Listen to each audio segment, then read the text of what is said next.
action. And we got take 2. A rare double taker of the road to Paris. And that's what I have these producers for. So actually, since producer 1 and producer 2 dropped the ball, not me, of course, we brought in producer 4. We got producer Fack behind the cam now. Fack stands for favorite Aunt Kelsey. We're very lucky to have her. But I forgot to plug in the microphone for the first take. So we're on here for take number 2. And producer 2 just wanted to say congratulations before he has to go to the park. To Andre Perisic and David Schweiner, congratulations on gold. Congratulations to China's Chen Xu and Xin Yisha, their second gold of the season. Producer 2, it's time for you to hit the park, little brother. All right. Now, the producers are all departing for South Park here in Hermosa Beach. But again, a huge shout out to Andre Perisic, David Schweiner. So good to see them playing high-level beach volleyball again. Not that they haven't been playing high-level beach volleyball, but Perisic, after they won gold, he even said, we haven't been great this year, and they haven't really resumed that form that they had when they won that gold medal at the World Championships. They were dominant. Perisic, especially coming into the finals, he was siding out at 87% according to beach data. That's mind-blowing. And then, of course, Schweiner, Mr. Consistent, Mr. Fundamental, hitting a ho-hum 71%. So a huge congratulations to them. Good to see them back on the podium where they belong. A huge congratulations to Cuba's Jorge Alayo and Naslin Diaz taking a big silver medal. Already Sharpied them into the Paris Olympic Games, but that is the double Sharpie. They are in. They will be the third Cuban team in history to qualify for the Olympic Games, and the first since 2016 when Nivaldo Diaz and Sergio Gonzalez made their Cinderella run to the quarterfinals where they took a 5th. But rest assured, Jorge Alayo, Naslin Diaz, no Cinderellas here. They are contenders by any measure. Congrats also in order to Tina Gradina and Anastasia Samoilova for taking a silver. And this is something I want to touch on for a second. So in the finals, it's 21-20 in the second set. Tina and Anastasia, they were down 10-5, had come all the way back, tied it up, almost took the lead late in that second set, didn't. So they're down a match point, and Chen Xu hits a middle-to-line serve at Tina's line, and in real time, it lands on the line, it seems. Very difficult call to make, goes just wide. Walk-off ace. That's the call on the court. And Tina immediately puts her hands up in a challenge and says, hey, ball's out. When you challenge, ref has to come down and take a look at the mark. And for reasons that I don't understand, the ref doesn't come down to take a look. This is the most important point of the entire tournament. $2,000 on the line. You get $10,000 for winning first. You get $8,000 for winning second. You got 800 points for winning first, 760 for winning second. If this were a tight Olympic race, which good for China and Latvia that it's not, they're number 8 and number 9 in the Olympic rankings respectively, this could have had huge implications. Alas, it's still big implications because it's a difference potentially between a gold and silver. It's the difference potentially between $10,000 and 8, and the ref refuses to come down to check the mark. What are we doing here? If the point of the challenge system is so stuff like this doesn't happen, because when you go and look at the replay, which Rob Aspero sent me in slow-mo, the ball's out. And then for the explanation given to Tina to be that I heard it hit the line despite the ball mark being out is ridiculous. And it can't happen. And I know reffing's hard, and I don't envy any ref, but if you're asked to challenge a call on the most important point of the entire tournament, just come down and take a look. Worst comes to worst, you flip the call, we play on. Maybe it impacted the outcome of the game, maybe it didn't, but just wanted to give a shout out to Tina and Anastasia, played a great tournament, silver medal, and you just don't want to see that stuff happen, especially with the Olympics coming up. Everyone had a little scar tissue of Emmanuel Rego and Alisson potentially hitting the line in the 2012 gold medal match. Ref didn't check the mark. Weird ending to that one. Weird ending to the women's final. But congratulations to all the medalists. And now we're moving on to the actual Olympic Games. Not the actual Olympic Games, but the results that impacted the eventual Olympic Games in Paris. So a lot of people, after pool play was over, Trevor, Crabb, Theo, Brunner didn't make it out. They say, are Chase Budinger and Miles Evans Sharpied in? And with one tournament left, man, not Sharpieing anything. All bets are off. Oh, bets are off. with one tournament to go, yes, a lot of teams need to do something heroic, but this is why we love sports, is that heroic stuff happens at the last second. So all bets are off, no Sharpies, nothing. We're just going to let it play out in Ostrava. Now, two major events happened in Stare Jablonki that impacted the Olympic race. For the most part, everything else just held the same. The biggest thing that happened in Stare Jablonki is that the perfect storm just hit Sarah Pavan and Molly McBain so hard. And we had a lot of storms in Stare Jablonki, had a 5-hour weather delay in the qualifier, had a big weather delay that potentially impacted Chase Budinger and Miles Evans in their quarterfinal against Stefan Bormans and Jort de Groot. Congratulations to them on their bronze. Get to them in a second.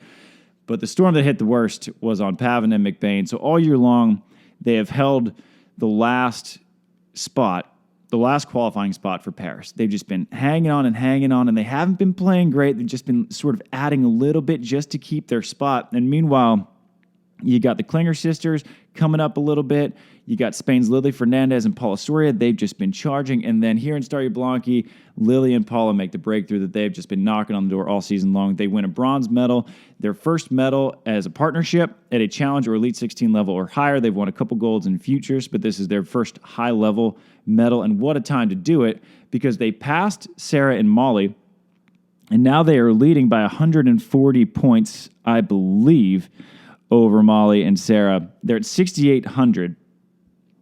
And the tough part about Pav and Molly about this time, this is why it's the perfect storm, is the timing of it. So Sarah and Molly are still on the reserve list for the Ostrava Elite 16. They need 3 teams to drop out just to get a shot at passing Lili and Paula. If 3 teams don't drop out, and I'm recording this on a Sunday afternoon after the Stare Jablonki medal rounds and all that stuff, and so it'll update on Monday and update again on Tuesday. But if 3 teams don't drop out by Tuesday night, then Pavan and Molly McBain's Olympic run is over. And it would just be such a shame, just from a sporting perspective, to have it a 17-month qualifying period come down to one event and the team knocking on the door in that 18th position trying to get in if they can't even compete for it. I mean, that's the system. We've been playing with it all year. It would just be such a bummer. And so, the sporting fan in me wants to see Pavan and McBain get in just so Ostrava is that much more interesting. Now it's going to be plenty interesting enough. But a huge credit must go to Lili and Paula. So they entered the year with 4,620 points total. They were ranked number 30. They're now at 6,800. They have shot up the rankings. Meanwhile, Pav and Molly only added 960 points to their ledger. So they have flown up, and you could see them in the rearview mirror. You're just trying to hold on in the final lap, and then bam, they pass you at the worst possible second. And a lot of you might be asking, well, what about the Norseka Continental Cup? Can't Sarah and Molly qualify through that way? That's the way a lot of the Canadian men have done it in the past. And the Norseka Continental Cup, they sort of refigured how they're doing it this year. So in years past, they've run it how every other continent does it, with 2 teams. So your A team plays the other team's B, your other federation's B, and then vice versa. If you go 2-0, you move on. If you split 1-1, your A plays the other team's A, and the winner of that moves on. And so you have to win 2 out of those 3 if you need that third. Because Norseka does not have many deep federations, this is the Nicaraguas, the Guatemalas, Puerto Rico's, Cuba, really not necessarily Cuba, but a lot of those federations have one strong team and they don't have a second one. And so they said, let's just drop it to 1. And so only 1 team will represent each federation at the Continental Cup. And the way Canada decided who's going to do that is the 4 best finishes of the 2024 season. That goes to Sophie Bukovic and Heather Bansley, who took a 4th, had to forfeit out. Hope Sophie is okay. They should be good to go for Ostrava. If not, they will definitely be good to go for the Continental Cup. And so Sophie and Heather will be the ones representing Canada, not Sarah and Molly, because they had a better 2024 season. And so if Sarah and Molly cannot get into Ostrava, their Olympic run is over, which means that last Olympic spot will be between Spain's Lili Fernandez and Paula Soria, Sophie Bukovic and Heather Bansley, who will need to take a 4th or better to jump Lili and Paula. And they're playing an exceptionally high level ball. That said, they need to do something that they haven't done, which is make a semifinals of an Elite 16.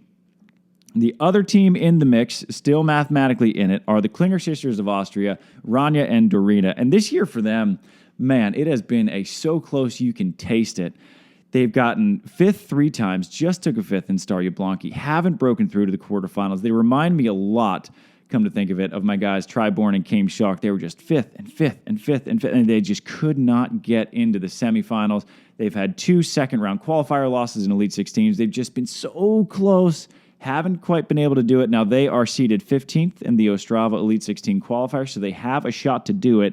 They will need to come out of the qualifier and take a top 4 at least to pass Lili and Paula. So Lili and Paula are in the driver's seat to qualify for the Olympic Games. This will be Lili's 4th Olympic Games should they finish it.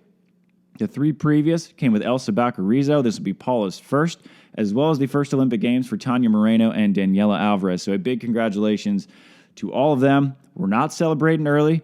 All bets are off, remember. But Lili Fernandez and Paula Soria peaking at just the right time. Now on to the second move made. This goes to Stefan Bormans and Jörg de Groot, virtually putting to rest their portion of the Dutch men's race. So their bronze medal pushed them up to 9,180 points. Now, the only way that they're going to get passed by Alex Brouwer and Robbie Meeuwsen, who are ranked number 12 in the world, and they're still on the outside looking in, is if Alex and Robbie win a gold medal in Ostrava. Now, they haven't won a gold medal in 3 years, but where was that last gold medal? Ostrava, Czech Republic in 2021. So they have fond memories here. Now, they will have to come out of the qualifier, then they'll have to break pool, then they'll have to win 9th, then they'll have to get through into the podium rounds. And to pass Bormans and de Groot, they got to win gold. To pass Matthew Immer, Steven Van de Velde, they still have to make the podium. And so they need a top 4. They also need Immers and Van de Velde not to gain points. So the Dutch men's race been wild, and I think it's going to end a lot different than people thought. I had Brouwer and Meeuwsen qualifying for sure, as did our probabilities at the beginning of the year, gave them a 99.1% chance of qualifying. And right now we're seeing the 0.9 come to play. So Brouwer and Meeuwsen will need to podium. They're down 280 to Immers and Van de Velde. So that's what the Dutch men's race is looking like. That's what they need to do. As for Trevor, Crabb, and Theo Brunner, they are in a very similar situation to Alex Brouwer and Robbie Meeuwsen. They also need to podium coming out of the qualifier. And not just podium, a bronze is not going to do it. A bronze is going to tie them with Chase Budinger and Miles Evans, and Chase and Miles have the tiebreaker. And so the tiebreaker is just gross points over the Olympic qualifying period. The Olympic rankings are done with your 12 best finishes from the past 17 months. The tiebreaker is all of your finishes over those past 17 months. Chase and Miles have that tiebreaker. And so Trevor, Crabb, and Theo Brunner, they're going to, like Brouwer Meeuwsen, they're going to have to do something that they've never done before. Their best finish in Elite 16 is 9th. Now, granted, they've taken a 4th at the World Championships, which is demonstrably more difficult than medaling at an Elite 16. That said, they have not played great this year. They've only taken 1 top 9. That came at a gold medal in Guadalajara, and even then they needed a lot of help. A heroic comeback in the quarterfinals over Van de Velde and Immers. So Trevor Crabb and Theo Brunner, never count out Trevor Crabb when he's backed up against the wall, but rest assured he is backed up against the wall. It's very difficult. And like I mentioned last week, the cool thing about this race to me is that it has not been a race to the bottom. Chase and Miles have just gone out and grabbed it. In 8 Beach Pro Tour events this year, they have finished in the top 5 in 6 of them. In the 9 total events, when you include the Norseka Continental Finals, they took a gold there. And so 7 of 9 finishes have come in the top 5. And I know you say, well, it's a Norseka, it's not that hard. Well, guess what? They had to beat Taylor Crabb and Taylor Sander. Then they had to beat Trevor and Theo. So just by virtue of that, you had to beat 2 fairly elite teams, especially with the way that Taylor's played in Huntington. So Chase and Miles have gone after it. And this is going to be cool because, I mean, where does Chase stand in the pantheon of all-time dual sport athletes? I mean, he's got to be top 10 all-time. Now, we get to that another day when they have actually punched their ticket. But for now, Trev and Theo, they still have a chance. It's got to be first or second. Anything but a finals, it's bust, and the Olympic bid goes to Budinger and Miles Evans. Now, a quick commercial break. I don't have YK, but I just have some chamomile. So we'll do an Into the Wild chamomile break. Like last week, this episode is brought to you by Aura, a data protection company.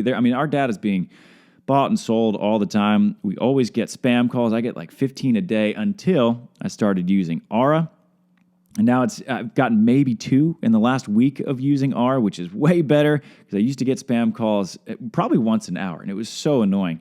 And so the Aura keeps your passwords from being compromised. When one is leaked, it lets you know, and then you just immediately change it. It's awesome, and I highly recommend it. And if you just use aura.com/SANDCAST and you just do the free trial, it helps the show a lot. Trust me, we have a lot of big ticket projects coming that we are super excited to announce when we can, but we can always use the help. So aura.com/SANDCAST, the free trial helps us quite a bit. And if you keep it, awesome. Everyone benefits. If you don't keep it, everyone still benefits because you had your data protected for 2 weeks. Aura gets the data because now they'll figure out, well, why aren't people staying with the product? And then we get a huge benefit anytime you use our link or code for any of our products, be it Wilson, Aura, Athletic Greens, Momentous, whatever it may be, VBTV, Better at Beach. We get a kickback. In this case, just the free trial helps us out a lot. So aura.com/SANDCAST helps us out quite a bit. Now, what is this sweet little trophy next to me? You might be asking. If you're just listening, you don't know what I'm talking about. But this is the SANDCAST Tour trophy. This is what you're going to win if you participate in the SANDCAST Tour Open in Missoula, Montana at the end of June. Now, if you're looking for more details of what the SANDCAST Tour there looks like, go to sandcastvolleyball.com. We have an events tab. It gives you all the information, also gives you a link to the registration. So if you want to go, if you want to take a crack at this golden microphone, sandcastvolleyball.com, go to events. Now, for the last section of the show, I'm just going to give you guys a rundown of what every team still in the hunt needs to do to qualify for the Paris Olympic Games. So the most interesting race left on the men's side, aside from the Dutch men and the U.S. men, is the current tie. Dead tie for the last spot between Marco and Esteban Grimalt of Chile and Julian Horl and Alex Horst of Austria. So right now, Horl and Horst, by virtue of the same tiebreaker that Chase and Miles have it over Trevor and Theo, should Trevor and Theo win bronze, they have the tiebreaker over the Grimalts because they have more gross points, which means that the Grimalts need to come out of the qualifier and take a 9th and hope that Horl and Horst do not do the same. Now, if Horl and Horst also take a 9th, then the Grimalts need to finish 1 spot better. But they need to add points because if it goes to a tie, which it very likely could, given how hard these elite qualifiers are and how hard it is to break pool, then Horl and Horst will be going to the Olympics. And, you know, I think I would like to see the tie-break system change because I kind of like how Canada did it where you take your 2024 finishes and you just take the team that's playing the best volleyball right now. And even though the Grimalts just lost to Horl and Horst in Stare Jablonki, I think that they are playing better volleyball this season because the Grimalts this year have added 820 points. Austria's added just 200. And so their trajectories here where Austria is just kind of in this holding pattern. And that's just kind of food for thought. But nothing's going to change this year. The Grimalts, what they need to do, break pool, take a 9th or better, they're going to the Olympics. If not, they will be competing in the Continental Cup where they are favorites because they have the help of Noah Advenia and Vicente Droguet, a strong twos team. And so their Olympic hopes won't necessarily be over if they don't make it. For the women, the race that everyone has loved following, the keeping up with the verge-depre. Anouk verge-depre and Joanna Mater, they are currently down 320 points to little sister Zoe verge-depre and Esme Bobner. And to get those 320 points, they need a 4th or better, also out of the qualifier. So there are a lot of teams whose hopes are hinging on coming out of the qualifier and making the podium. Again, this is the stuff that movies are made of. This is why races are so freaking fun to follow. But if they don't do it, what's going to be interesting is that only one of the podium teams from Tokyo is going to be back, and that is going to be Australia's Maria Faye Artacho and Talika Clancy, because the gold medalists, of course, April Ross, Alex Kleiman, not going to be in Paris. The silver medalists, Australia, they'll be back. The bronze medalists, Joanna Mater and Anouk verge-depre, could be knocked out by their own countrywomen. That's just, I mean, what a federation the Swiss has between Nina Brunner, Tanya Huberly, the verge-depres, Esme Bodmer, and Joanna. That's a very strong federation, as is the German Women's Federation. So Karla, Borger, and Sandra Ittlinger, they have been one of the fastest rising teams, right up there with Spain's Lili Fernandez and Paula Soria. They have added 1,740 points to their total this year, drawing them to within 220 of Laura Ludwig and Louisa Lippmann. Now, they need to come out of the qualifier and take a 5th. So that's why this is actually the most interesting race to me in Ostrava, because this is the one that has the highest chance of actually happening. Because Ittlinger and Borger, they've already proven they could do that. They did it in Tepic, came out of the qualifier, took a 5th. They're playing phenomenal volleyball, probably playing a little bit better than Ludwig and Lippmann, who they beat in Tepic to advance to those quarterfinals. But you can't ever bet against a goat. That's a rule on the show. You can't bet against goats. Laura Ludwig, already a 4-time Olympian, already an Olympic gold medalist in 2016 with Kira Valkenhorst. Louisa Lippmann just gets better and better and better. And so Borger and Ittlinger need to come out of the qualifier, need to take a 5th or better, and they are going to the Olympic Games. So that's the race that I'm most interested in Ostrava, because I think that has the highest likelihood of happening. But again, all of them. Something fun's going to happen in Ostrava. And that is our next event, the Ostrava Elite16. I will be back on the mic Wednesday, Thursday, Friday, Saturday, joined by my good friend Rich Lambourne on Saturday. The dream team's back together. So the Olympic race outside of the Continental Cup and the French wild card could be determined on Wednesday's qualifier, depending on who makes it in and who doesn't.